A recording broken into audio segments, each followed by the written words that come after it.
Practicing on fly casting.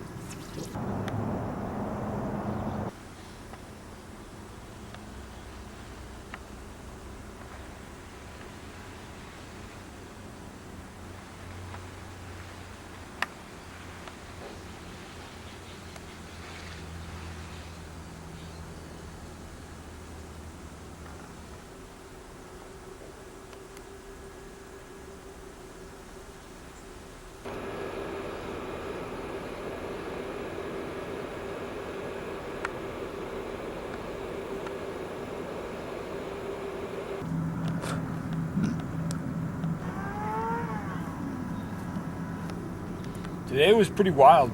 We had some serious rapids. I mean, not serious, but on a canoe, pretty serious.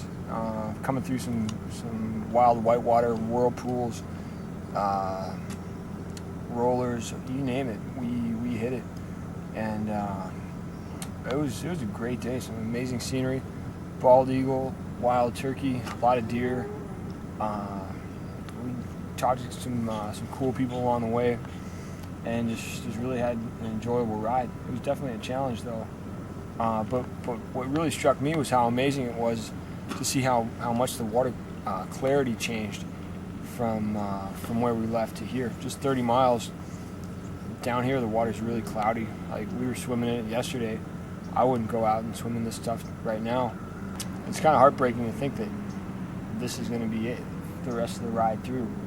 None of the pristine wildlands like we had coming downstream. So I think we're entering into a different phase of the expedition. Only 2 days in. So today was a good adventure for us. It was a little hairy in some spots. Day 2 today was definitely the most dangerous and risky part of the expedition. We had a couple of pretty strong rapids. A few times the bow dipped underwater. I was sitting up there, and it was exciting for sure. We enjoyed it thoroughly, but it really underscored the power of sort of the wild aspect of the river, the Sacramento River. Yeah, we put in the river this morning. It was a really beautiful, pristine area.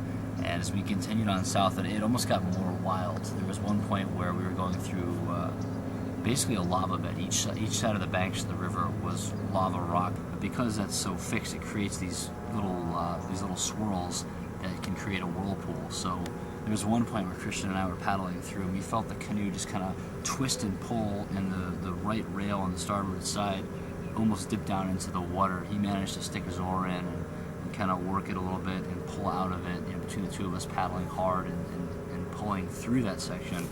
We didn't get capsized, but the danger there is if your boat does capsize and that spins around, you're done. You get sucked down under, and depending on how deep the area is, you'll eventually get pushed out of the actual whirlpool itself, but they can come at any given time. It's not a standing whirlpool. They form based on the hydrodynamics, and that's kind of what's cool when you look below the surface. You see elements of the water. This morning we were swimming and enjoying clean, pure water. I wouldn't go for a swim here now either. It's kind of disgusting. There's algae all over the rocks on the bottom. Even on the sand, there's spots where there's algae and other plant growth.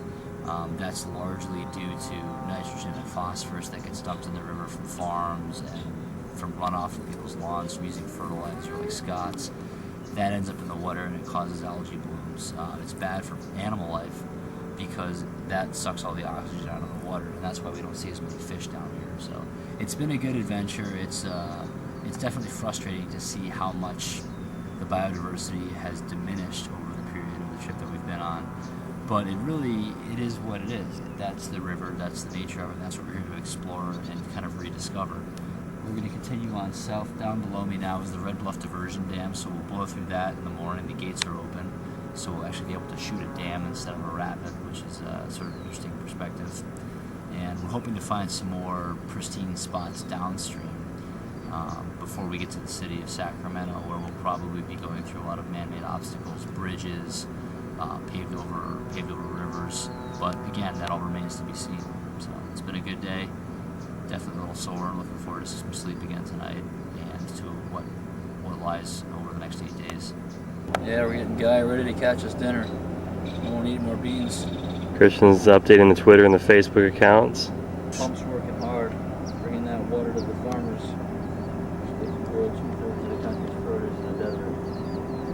Okay, day 3 on the river. What do we got going on here, Kristian?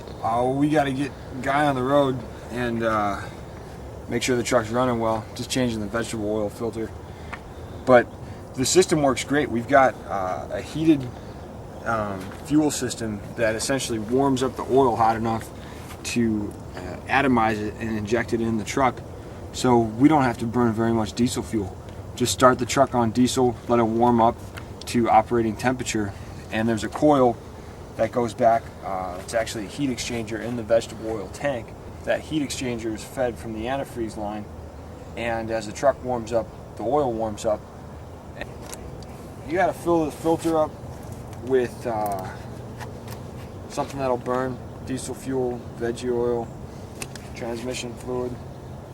So, sort of running low on some stuff, or at least clean stuff I can just dump out. So, we'll see if we can't get by with this transmission fluid. No matter what kind of filter you're changing, always make sure you lubricate the ring. Oil comes in, or the middle ring's where the oil comes in, and the outside's where it pumps out. So you just want to make sure there's no grime or gook in there that would obstruct the fuel injector. And this is the actual heated holder for the fuel filter. You want everything nice and hot on diesels. That's when they run best. Been putting a lot of miles on it lately, so you got to figure you're gonna have some buildup of some sort or another. All right, here we go. About to get off to day 3. We're just above the Red Bluff diversion dam, and we've got a little excitement. We're actually going to get to paddle straight through it. Something that doesn't happen all the time, but if you take a look that way, there's the dam. So we are going to make our sweet way on through there, probably on the left side.